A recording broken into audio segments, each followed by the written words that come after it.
పద్మ అవార్డులకు ఎంపికైన తెలుగు తేజాలను ఇవాళ తెలంగాణ ప్రభుత్వం సత్కరించనుంది. ఇందుకోసం హైదరాబాద్ శిల్పకళా వేదికలో గ్రాండ్ ఈవెంట్ సిద్ధమైంది.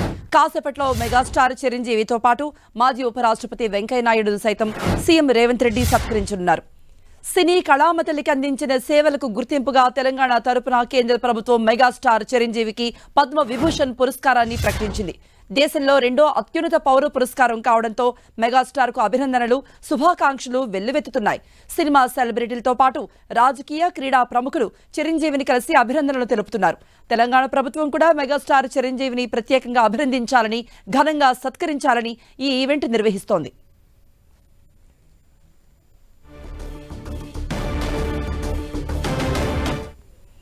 ఇక మరిన్ని అప్డేట్స్ ఇవ్వడానికి మా ప్రతినిధి అజయ్ లైవ్ లో జాయిన్ అవుతున్నారు. అజయ్, ఎన్ని గంటలకు ఈ సన్మాన కార్యక్రమం మొదలవుతుంది?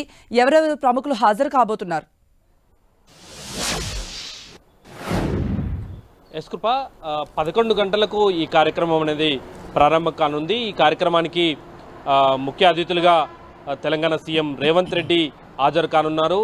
అయితే ఇటీవల రిపబ్లిక్ డే సందర్భంగా కేంద్ర ప్రభుత్వం పద్మ అవార్డులను ప్రకటించింది. అందులో తెలుగు తేజాలైనటువంటి సినీ నటుడు చిరంజీవికి, అదేవిధంగా మాజీ ఉపరాష్ట్రపతి వెంకయ్యనాయుడికి పద్మ విభూషణ్తో సత్కరించింది. వీరితో పాటు మరొక 6గురికి పద్మభూషణ్ అవార్డులను కూడా ఇవ్వడం జరిగింది. వీరందరికీ కూడా తెలంగాణ ప్రభుత్వం సత్కరించనుంది. ఇందుకు వేదికగా శిల్పకళా వేదిక కానుందని చెప్పుకోవచ్చు.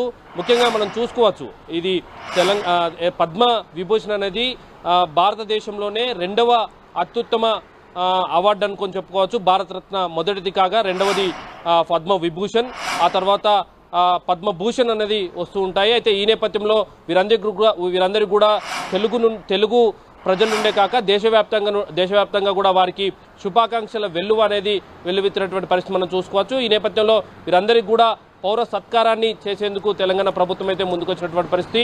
అయితే మనం చూసుకోవచ్చు, వారి రంగాల్లో ఉత్తమ సేవలు అందించేందుకు గాను ఈ అవార్డులను ప్రకటించినట్టుగా తెలుస్తుంది. ముఖ్యంగా మనం చిరంజీవి విషయానికి వస్తే దాదాపుగా 150 పైగా సినిమాల్లో ఆయన నటించడం జరిగింది. అదేవిధంగా రాజకీయాల్లో అనేక సేవలు చేయడం జరిగింది, సామాజిక సేవలు కూడా చేయడం జరిగింది.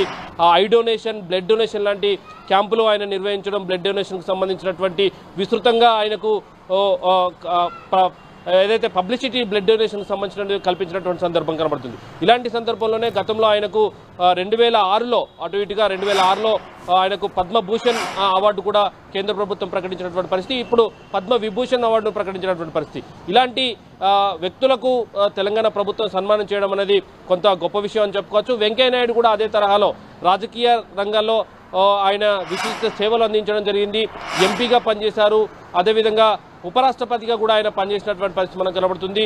రాజకీయ రంగాల్లోనే కాకుండా ఉపరాష్ట్రపతిగా ఆయన అనేక సేవలు, సామాజిక కార్యక్రమాలు, సేవా కార్యక్రమాలు కూడా చేస్తున్నటువంటి సందర్భం కనబడుతుంది. మొత్తం పద్మ విభూషణ్ అవార్డు గ్రహీతలు ఇద్దరు, అదేవిధంగా పద్మ శ్రీ అవార్డు గ్రహీతలు ఎవరైతే ఉన్నారో వారితో పాటు మొత్తం 8 మందికి ఈరోజు ఈ సన్మానం అనేది తెలంగాణ ప్రభుత్వం చేయనున్నది. అందుకు శిల్పకళా వేదికగా ఈ ఎవరైతే పద్మ అవార్డులు గ్రహించారో వాళ్ళందరికీ కూడా తెలంగాణ ప్రభుత్వం సన్మానం చేయింది. దీనికి ముఖ్య అతిథిగా సీఎం రేవంత్ రెడ్డి, అదేవిధంగా ఇతర మంత్రులు, సాంస్కృతిక శాఖ మంత్రి జూపల్లి కృష్ణారావు అయితేనేమి, అదేవిధంగా సినిమాటోగ్రఫీ శాఖ మంత్రి ఏదైతే కోమటిరెడ్డి వెంకటరెడ్డి లాంటి మంత్రులు కూడా హాజరయ్యే అవకాశం ఉన్నట్టుగా తెలుస్తుంది. కృప. ఓకే అజయ్.